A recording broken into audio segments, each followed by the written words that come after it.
Hey, this is Troy from Planet 76. We've got some really good Sixers-focused content coming your way today. Make sure you subscribe to the pod so you can be in the know when we release new content. Enjoy the show. What's going on, Sixers fans? Welcome to another edition of Planet 76, episode 146. Michael and I are both here to break down and vent and look ahead to what's to come. Sixers drop game 2 in about as heartbreaking a fashion as you could imagine. 104-101 Sixers fall at MSG in game 2. Knicks go up 2-0. And yeah, kind of an all-time low right now, feeling. Just going to say. I will say this too. As you might know as a listener, Planet 76 5-minute recaps are coming after every single Sixers playoff game. So Michael took game 1. So if you didn't listen to that one, watch that one. Just a quick recap of game 1. And then I had game 2 tonight. Just recorded that one. So you can check that out. Obviously in your feed, if you follow Planet 76, then the one you're listening to right now is going to be the latest episode. But this one and Game 2 recap were recorded on the same night. So just an FYI there. Also available on YouTube and Instagram are our Planet 76 5-minute recaps. But anyway, Michael, sometimes I lead off with a question with you. But I'm not even going to do that. I just want to give you the floor on however you want to take this. Sixers trail now 2-0, heartbreaking fashion. And that's all I'm going to say, and you can toss it back to me whenever you want. Go ahead. There's just a lot of avenues I can explore here. I don't really know where I want to go with this, but I'm just going to talk, and we'll see what happens. I don't know. I don't know, because the way the game ended, obviously extremely controversial. If you're a Sixers fan, of course, if you're a Knicks fan, you're okay with it, of course. But and just as a little aside, I didn't know the Knicks flopped that much. All game, yeah. I didn't know Dante flopped as much as he did. I didn't know Jalen Brunson flopped as much as he did.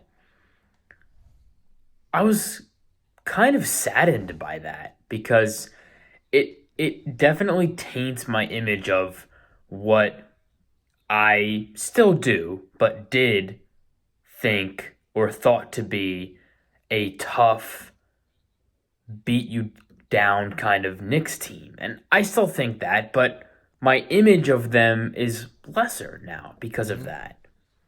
Blatant flopping, blatant falling without any contact, especially Dante in the fourth quarter. I was really saddened to see that.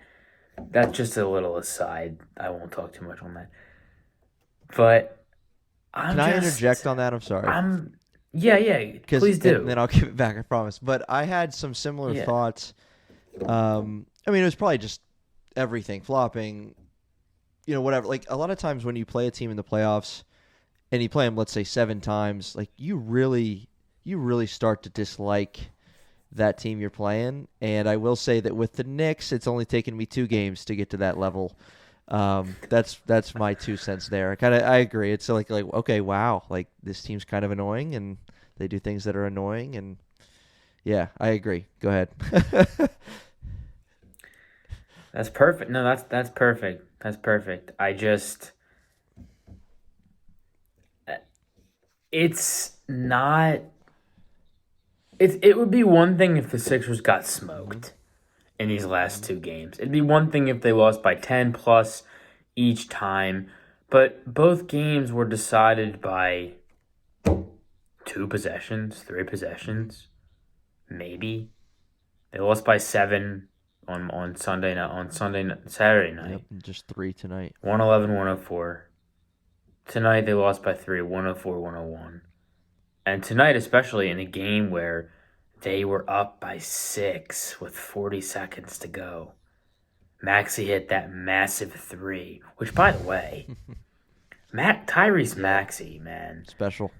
This has really been his coming out party. I know it's only been 2 games, but he's really played so Yeah. well in the playoffs. And I mean, even last year he was good in the Hmm. playoffs. As far as I remember, I'd have to actually go back and double check that, fact check that. But Tyrese Maxey has been so good in the playoffs, and his game translates so well to the playoffs. Deep shot maker, puts a ton of pressure on defenses in the half court, and he can get to the rim so well. All of his regular season stuff translates. His attacking downhill, his slashing, his ability to get to the rim, all that translates in the playoffs. And we're seeing it in real time while he's under the weather. And you could see that for sure. 35, 9, and 10 from actually 33, 9, and 10 for Maxey Hmm. tonight.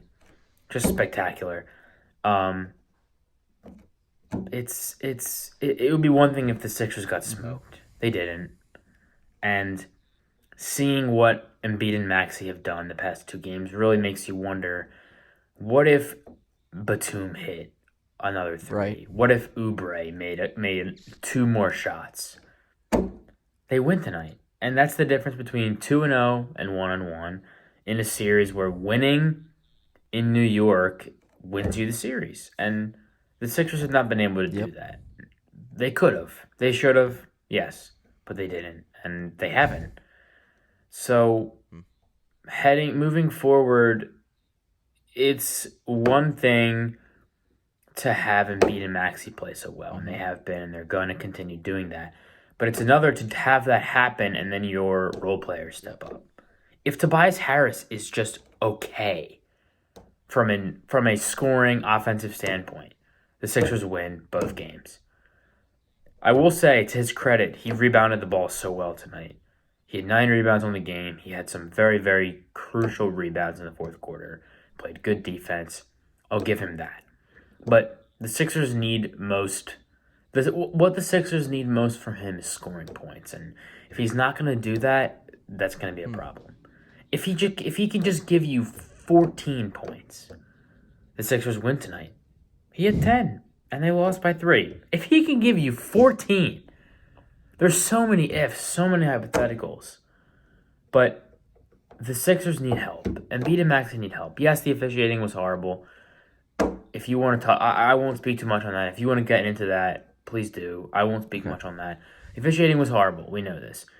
But a theme that the Sixers have control over is, can Oubre hit shots? Can Batum hit shots? Can Harris hit shots? Can Hield hit shots? Can Lowry hit shots? Hield was just out there running around tonight. Yeah. It's it's it's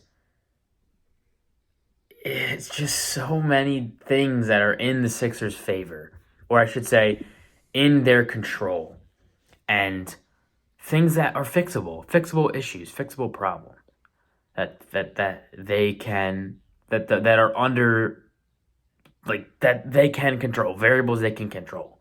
The officiating is not something they can control, but Oubre, Batum hitting shots, that's all under their power, and we're gonna see more of that. It's still it's the series isn't over, and I'm not gonna sit here and tell you, oh my gosh, they're gonna get swept. They're not gonna get swept. I still think they can win the series. I'm still picking them to win the series. I'm not gonna change my mind. I have the Sixers in 6. Yes, winning 4 straight seems crazy, but it's the Hmm. NBA. What's to say that they can't do that? There's nothing saying that they can't do it. Sure, there isn't a whole lot saying that they can do it at this point. The odds are still very much against them, but who's to say they can? Yeah. It's an uphill battle. You something I talked about even in my recap for this game is, well, you look at game one. Sixers got off to a hot start. Knicks fought back and took a decent lead, and then Sixers came back and took the lead, and that was a winnable game even down the stretch. Like, that was a game they could have won, but they didn't. And winnable games are such a huge component of the playoffs because a lot of times in a 7 game series there's gonna be some double digit wins in there. But like the difference between game one being a winnable game and game two tonight, like this wasn't a winnable game. This game was won. It was there. Like they had it. Like it was there. I don't know how else to say it, but they had the game won and then they lost. It hurts a ton. I mean, it just hurts because there's a huge difference. We know it between, you go against the New York Knicks and you come out of there 1-1, like that's a win, obviously. Like that you don't necessarily expect to go 2-0. But going 0-2 is not good. Now, and I agree with you. This series isn't over. It's just not. And Joel Embiid said it postgame. He said we're going to win the series, and I like that kind of confident. I mean, he said it with his head down, playing with his hair. Like it doesn't exactly exude confidence, but he did say it. And I think a theme of kind of what this episode is going to be as we kind of trend toward what's to come on Thursday is how does this team choose to respond? Because when you get punched like that, it's easy to lay down and say, all right, it's over. Now, no one's going to sit in a locker room post-game or even come out on Thursday and say that, but I think Thursday is going to be a tell. It would be really nice to come out, not just start well, but finish well and win this game going away and then say, all right, we're back in this thing, It's only going to be one at a time, and we'll get to that in a moment, kind of a look ahead. But to your point, and somewhere I kind of too wanted to camp out is Joel Embiid. He's not healthy, one, but he has played well. Couple more rebounds in the second half would have been helpful because he had 10, I think, in the first half, finished with 10. That's obviously connected to injury. He's one of the biggest guys in the NBA. I think he can pull down a rebound. But Tyrese has played phenomenal. They're not getting help. They're just not. I mean, Kelly Oubre has had moments throughout the season where he gives you 20, 25, and he's not even remotely close to that. Buddy Hield's getting cardio. Campaign's not seeing the floor. Kyle Lowry has been good. Game one, scoring wise, but game two, he was a menace on defense. He was very, very good, very active. But other than him, no one's doing anything. Tobias Harris is not efficient. He started well, made a couple threes, but didn't do anything in the second half. And that's not going to win you ball games. Kind of the bad thing, other than being down 0-2, is the fact that Jalen Brunson is shooting like 20, 25, 30% in these two games, and they're up 2-0. I mean, if I told you in our preview episode of the round that Jalen Brunson wasn't going to do a thing, and efficiency-wise, and Sixers are going to be down 2-0, you would not have believed me.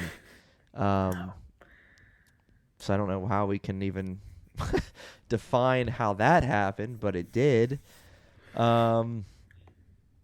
Game one, Knicks had, just to kind of backtrack a little, game one, Knicks had some guys step up that, Jalen Brunson was 8 of 26 from the field in game one, and he wasn't any better tonight, 8 of 29. Just incredible stuff that they're up 2-0 again. But Josh Hart had 22, 4 threes, 4 of 8, made silly shots late in that one, to be quite honest, shooting 30% on the field, for 30% from 3 on the season, and yet he does that. Deuce McBride, the only guy I like on the Knicks, had 21, knocked down 5 threes in game one. He was huge for them. Had a big stretch tonight as well in game two. But Sixers knocked down 12 threes in game one. Knicks had 16. And then another key to the game was 23 offensive rebounds for the Knicks. To give that a little perspective, Knicks and the Sixers had the same amount of field goal attempts in game one. Free throw attempts, but the Knicks had 10 more field goal attempts. So in a close, 3-possession game and you get 10 more shots than the other team, that's an advantage. So with that being said, and given the circumstances, you said you don't think this series is over, but they have been 2 difficult pills to swallow, 2 difficult losses. What gives you kind of the confidence to say, all right, we can, it sucks. Yeah, it sucks, but we can do this. What gives you that confidence right now? Well, a lot of it having to do with the Sixers. Kind of like what I mentioned earlier, the Sixers only lost game 1 by 7 and game 2 by 3 points. that in itself gives me a lot of confidence because it tells me that the Sixers are in these games. We just talked about it. The Sixers are 1 to 2 possessions away in each of these games from winning the game. The game was won, like you said a few minutes ago tonight. The game was won.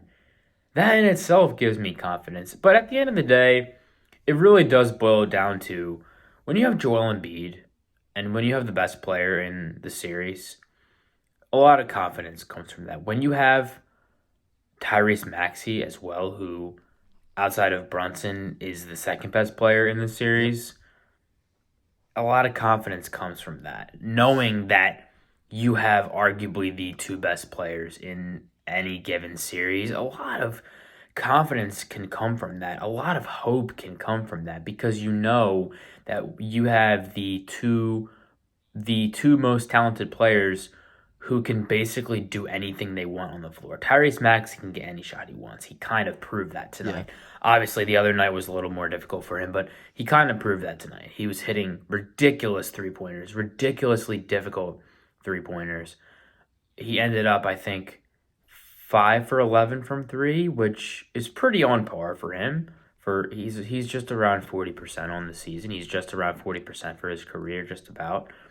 That's on par for him, and a lot of those were somewhat difficult shots. That's what he does. That's what Tyrese Maxey does. Mm-hmm. And knowing that you have these guys who can just take on such a gigantic scoring load and have it be productive is a good thing. Knowing that you have those two guys who can do that. It's nice. It's what's the word I'm looking for? It's reassuring, if you will. And it gives you a lot of confidence. It does. Not to mention, I still do think the Sixers are deeper than the Knicks. I don't think that's changed much for me.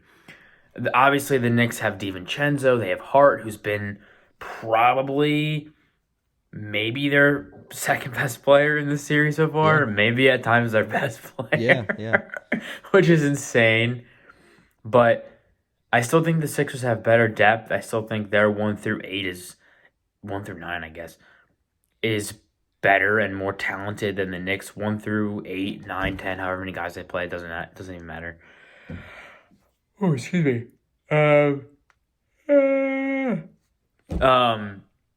I just, maybe I'm delusional. A lot of people have called me delusional over the years for saying the things I do about the Sixers, especially in times of panic, of somewhat chaos, especially in the playoffs. Yeah. But I just believe, I think this is it's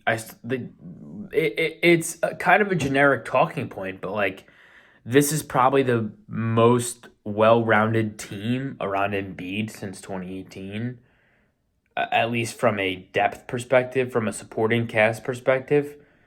So, right. Well, I have to sneeze. Oh my gosh. Bless you. Thank you. At least from a depth supporting cast perspective, yep. I don't know where I'd place my confidence in terms of a scale ranking, rating kind of thing, but I'm confident. I do still have a lot of faith in this team to get the job done. Not going to be easy. Yep. Obviously, duh. But it's something that can happen. It's something that I think will happen. I really genuinely do think they can do it. And yeah, Joel Embiid did say it with his head down, scratching his hair. I think he had an eye injury that he was trying to cover, which makes sense. But at the same time, he said it. If he says that, and his teammates look at him and be like, you know what, Joel? You're right, man. We can do this. That's sort of a rallying cry. Like, you see your best player, your leader doing that, you're thinking, you know what? If Joel Embiid thinks this, and he's our best player, hey, maybe we can do it. Let me go out. If it's Kelly Oubre, whatever, Nick Batum, Buddy Hield, you know what? I'm done with doing cardio. I'm going to go out and hit my threes tonight. it's I really think they can. I think they can do it. I really do. Let's hope so. Let's hope Yeah. so. And I mean, it's a super cliche thing to say. What I'm about to say right now, like given what the Sixers have gone through, given a difficult loss and then a heartbreaking, crazy, insane, had it in the bag loss that they suffered tonight. The crazy or the cliche question is, okay, how do you respond now? And again, I touched on it, but I don't, I'm confident. I don't think they're gonna lay down and just take it and get smacked in Game 3. I do think they're gonna be the aggressor. I think they still think they can win. And a lot of that points to just again, you said it in our preview episode, and I don't believe you're wrong for saying it. We're better. We have a better team. We have Joel Embiid. We have Tyrese Maxey. We have other guys like around them that if we play well, like we should win. You said it. We should win, and I still think that's true. And I think that helps even confidence standpoint in that. Like, yeah, we're down 2, but we can and should win against this team. And so, um, super cliche, yeah, but I see this team responding, and I see them responding well. I mean, obviously that's hopeful thinking, but it's certainly how I feel. And whether that means they're going to win the series, I do not know. But don't be surprised if they come out and get the next 2. I'm not going to be surprised if they do that. No one's going to be surprised if they do that. Now, before we get into, I do have a few. I mean, I got quite a few things I want to talk about, but before I get into like kind of specifics as to how the Sixers can make that happen or what adjustments need to be made, why don't we kind of address the one of the elephants in the room right now is Joel Embiid and his health, because there were moments tonight he did not look right at all. What I said, and I'll see if you agree with this. What I said was kind of interesting on the recap episode of Game 2 was that, okay, Joel Embiid, he doesn't look exactly healthy, but I said hopefully it's not like a thing that's gonna get worse. Hopefully it just is what it is. When he goes out and plays 38, 40 minutes a game, he's just at times going to be limping around. Hopefully it's not like something that's getting worse over time. Hopefully it's just the fact that, okay, he had surgery in February and he's out here playing, and this is what it's going to be. Hopefully it's not like a fearful thing of, oh my goodness, Joel could do something terrible and really make things worse. Hopefully it's just kind of he's in pain. It's not worsening. It is what it is. He's going to deal with it. He's going to have to deal with it. And he can still come out and score 30, 40, whatever a game. Because again, it's not like on Thursday it's going to be a miracle. He's going to be 100% Joel. That's just not what's going to happen. But hopefully, the case is just that, yeah, he's hurt, but he's going to play through it. Does that kind of make sense? Yes. Um, and that last part, that kind of cut off, but um, no, it's you don't want to. What am I trying to I say? just think what I said. I just think best case scenario during these playoffs is that, yeah, Joel's hurting. He's hurt, but Yeah, it's not going to get worse, and it's going to look ugly at times, yeah, and he's going to feel uncomfortable, and he's going to look like he's in pain, and he's going to be grabbing at it, but he can still come and get you 30, 35. But he's going to be hurting, but it's not going to get worse. I think that's best case scenario, and hopefully that's just been the case over the last 2 games. There's been some scary moments, but hopefully it's just because it is what it is. He's hurt. yeah. No, I 100% agree. It's Okay. and if there's one thing you can't knock Joel Embiid for, it's being a competitor. He puts his entire body on the line to help his team win basketball games and do everything in his power to be on the court for his team in the playoffs to win him basketball games. There's all this national media talk of, oh, he shouldn't be playing, he should be shut down for the season. Well, Joel Embiid came out and said he was having, mental not mental problems, but he was struggling mentally. He was Hmm. feeling sad and he was upset because he couldn't be on the court for his team and be playing the game that he loves. Who are you to say that about him when he came out publicly and said all of these things that made him feel the way he did because he was unable to play basketball for his team? Hmm. It's so baffling to me that people question his, not even his love for the game, but his desire to play. When you see him say that, when you see him do what he does and put his body on the line every single night to try and help his team win basketball games, especially in the playoffs, there should be no question, there should be no shadow of a doubt how Hmm. dedicated he is to winning, to playing basketball, meaningful basketball, any chance he gets. I mean, he cried in 2019 after Kawhi hit that shot against the Yeah. Sixers. If that doesn't show dedication, I don't know what does. So, yes, it's going to look ugly. Yes, it's going to look like he should probably sit down for a few minutes. But that's him. That's what he's willing to do to put his team in the best situation to win games because the Sixers don't win without him.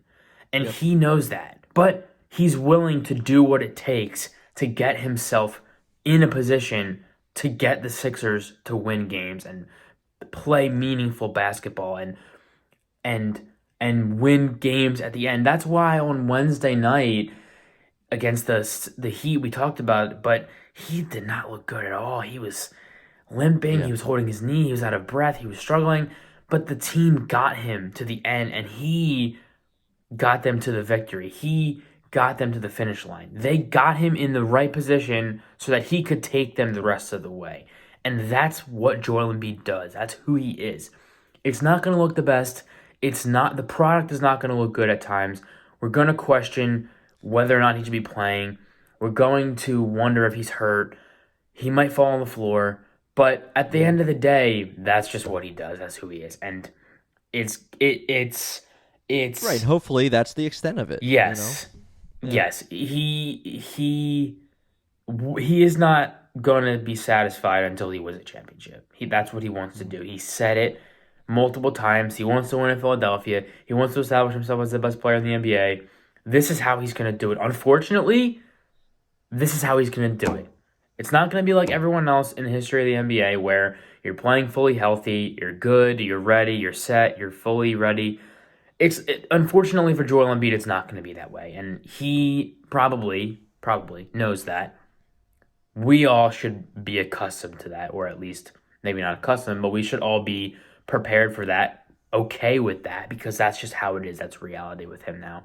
We're Hmm. gonna have to accept him being maybe not fully healthy, and it is what it is. I wish it was the opposite. I know everyone else does, the listeners, you do. I know you feel that way too. But this is it. This is how it is. This is what it is. That's it. Yeah. It is what it is. This is the situation we're in, and again, best case scenario. Hopefully, it just stays like. I mean, you'll take 30 something from him every night. So it is what it is. But the other quick thought I had, just Tyrese Maxey again. He's been on a tear even beyond just these playoffs against the Knicks. Yeah. But your thoughts? I mean, he had 33 against New York in Game 1, 14 of 26 from the field. Today, 12 of 22 for 35 points, 10 assists, 9 Yeah. boards. He's shooting 40% from 3 in the series. I guess simplest way I can ask this is, can he keep it up against a Knicks team that has some good individual defenders? Can he keep it Yes. up? Yes. And kind of like what I said earlier, and I made a post about it too, for those that follow my Instagram. But his game translates so well to the playoffs. He has a skill set where he can really create reliable offense for himself in the half court, and he's pretty good at doing it for his teammates too. And that's the important thing, Yep. keeping the defense honest. He has a skill set that translates very well to the playoffs in a half court setting. He's obviously a monster in the open floor in transition, unreal speed, getting to the basket, finishing at the rim, scoring around the basket. It's it's he has a game that translates so well. He can do the same things in the regular season, or I should say, he can do the same things in the playoffs that he does in the regular season from a skill set wise. The numbers may not look exactly the same, but he can still do all of those things in the playoffs. And we're seeing it. Mm-hmm. Hitting tough jumpers in space, in traffic, creating his own shot, off the dribble from three, whatever the case is, pick and roll with Joel Embiid. All that stuff that he does in the regular season, he can do it in the playoffs. And he's doing it right now against an extremely stingy Knicks defense, against Yeah. guys like OG Anunoby, guys like Josh Hart. I saw a couple plays, even Jalen Brunson guarding him. Jalen Brunson's not the greatest defender, but he's bigger, he's stronger than Maxey. He may not be as quick as Maxey laterally, but the Knicks have guys who can give him some problems, but it hasn't really been a problem for him so far. Obviously, 12 or 26 the other night is not great. Or was that tonight you said? 14 of 26 game one, 12 of 22. So both over 50%. Never mind. Just forget that last part. Forget that last part because that's amazing. He's been a little better than we thought. Yeah. 14 of 22, 14 of 26 is like 53%. Yep. What was the other one? 14 of 22? Yeah, he was 53.8% and 54.5. Oh yeah, you can't. And a lot of jumpers in there, obviously. Almost, he's averaging 10 threes a game. Yeah. Hopefully he can't keep it up. He has to. He needs to. Yeah. He's not the problem. He is not the problem. He's not. He is not the reason Sixers are down 2-0. It's the other guys. So now, Michael, obviously a lot of adjustments are made in any series. Even if it was 2-0 Sixers, there's some adjustments that the Sixers could make. But now, certainly down 2-0, there's some things that need to happen. We don't know what exactly Nick Nurse has in mind, but if you were to play coach, and I have a few things here.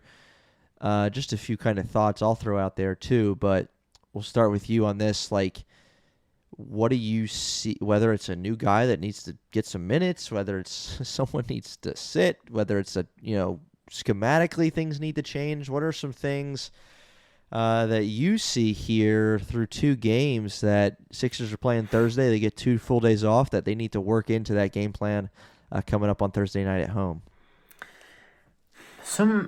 I guess some practical stuff, but also some experimental stuff. Mm-hmm. And maybe this is also kind of an aside, but I'd love if they had Melton back. I'd love if the Anthony Melton could just come out for one game. Just, come on, dude. Whatever's going on, just please come and play. Just 20 minutes. 22 minutes, please. Really could use you.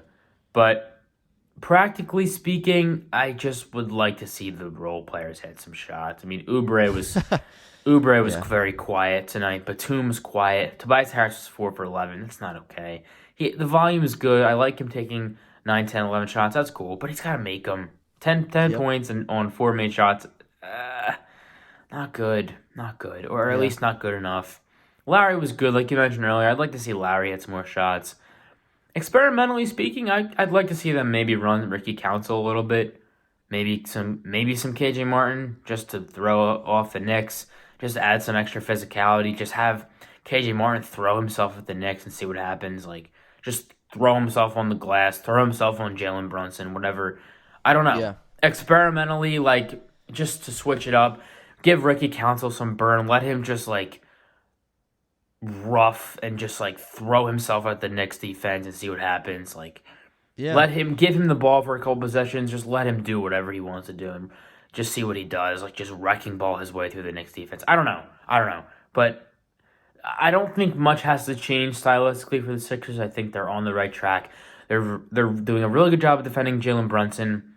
Yeah, I just wish they would somehow figure out a way to guard the Knicks from 3 better. I mean, it just seems like they just hit all their threes. I mean, Dante, DiVincenzo, Josh Hart, OG Anunoby, Bogdan Bogdanovic, like flamethrower from 3. I don't think the Knicks shot this well in the regular season from 3.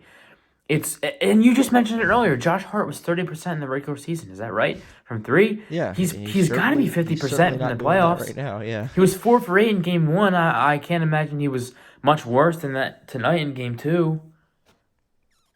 yeah, I got it right here. He was 4 for 8 in game one, 4 of 7 tonight. 22 points game one, 21 points game two, 15 boards tonight, 3 assists, 2 blocks, 2 steals for the one and only Josh Hart. Oh man, I don't have anything left to say. I'm done. I'm done. The things I think I would want to see, and I like the word you use there, experiment, because I mean we're at that point now. Again, it'd be even more increased of like, oh, Sixers got blown out by 20 in both games in New York. Like, there's mega changes to be made.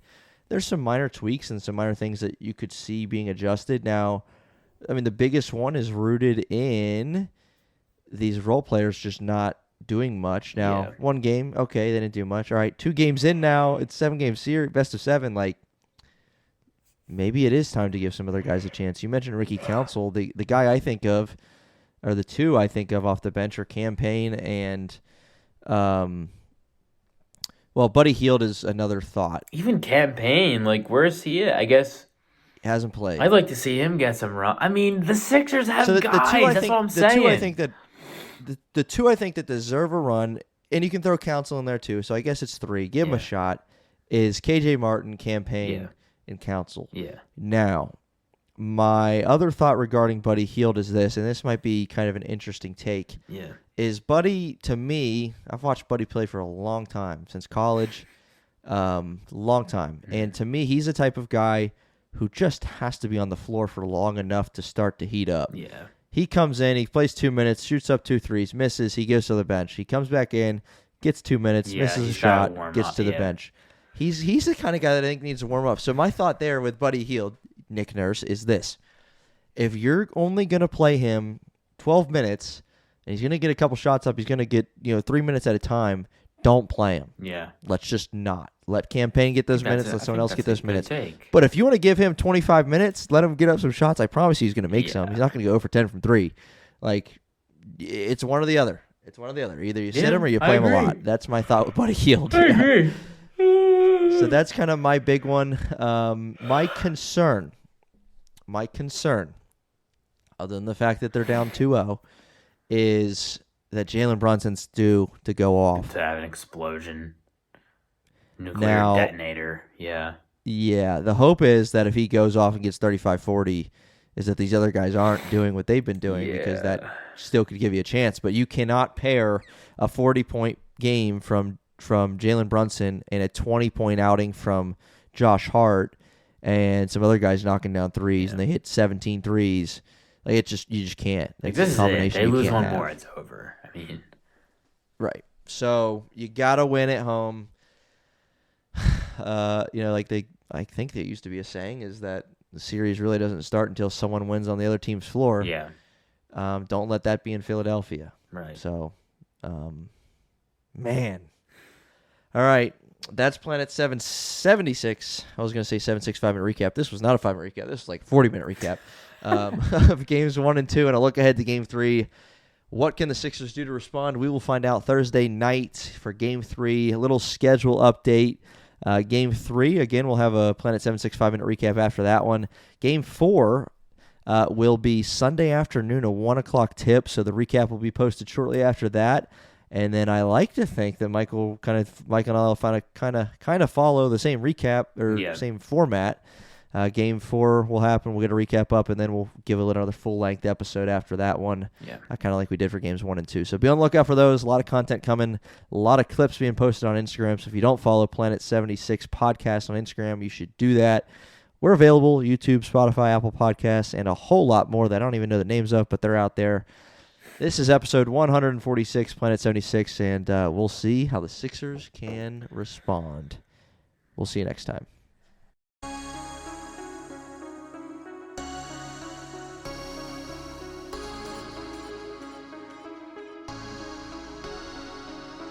You just listened to an episode of the Planet 76 podcast. Hey, we appreciate you joining us for this episode. whatever platform you're on, why don't you hit that subscribe button for us, and we'll see you next time.